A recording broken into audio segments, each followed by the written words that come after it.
சிறுத்தொண்டர் நாயன்மார். உலகத்தில் பல பக்தர்கள் இருந்தார்கள். ஆனால் ஒருவன் தன் மகனை கூட கடவுளுக்காக தியாகம் செய்ய தயாரானான். அவர் யார் தெரியுமா? சிவபக்தியின் உச்சம் சிறுத்தொண்டர் நாயன்மார். இரவு, சிவாலயம், தீபம். சிறுத்தொண்டர் வீரமான சோழ சேனை தலைவர். ஆனால் மனதில் சிவபக்தி.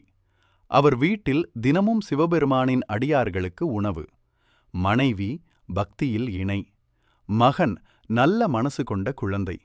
அவர்களின் வீடு பக்தர்களின் பரமபதம். குடும்பம் சமைப்பது.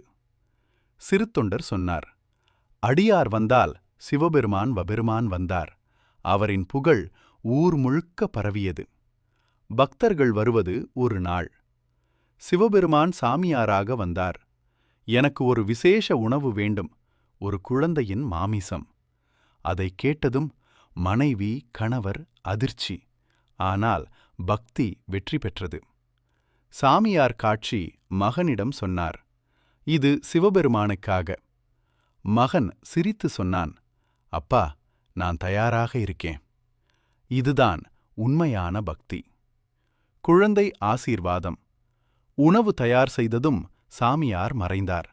அந்த நேரத்தில் சிவபெருமான் பார்வதி தேவி காட்சி. மகனை உயிருடன் திருப்பிக் கொடுத்து ஆசீர்வதித்தார்.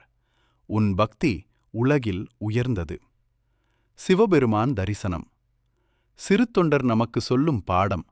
பக்தி, நம்பிக்கை, தியாகம் இவை இருந்தால் கடவுள் நம்மை காப்பார். ஓம் நம சிவாய. தன் மகனை தியாகம் செய்த பக்தன். சிறுத்தொண்டர் அதிசொன். சிறுத்தொண்டர் அதிசயம். ஒரு தந்தை தன் மகனை கடவுளுக்காக தியாகம் செய்ய தயாரானார். சிவபெருமான் சோதித்தார். மகனை உயிருடன் திருப்பிக் கொடுத்தார். இதுதான் சிறுத்தொண்டர் நாயன்மார் கதை.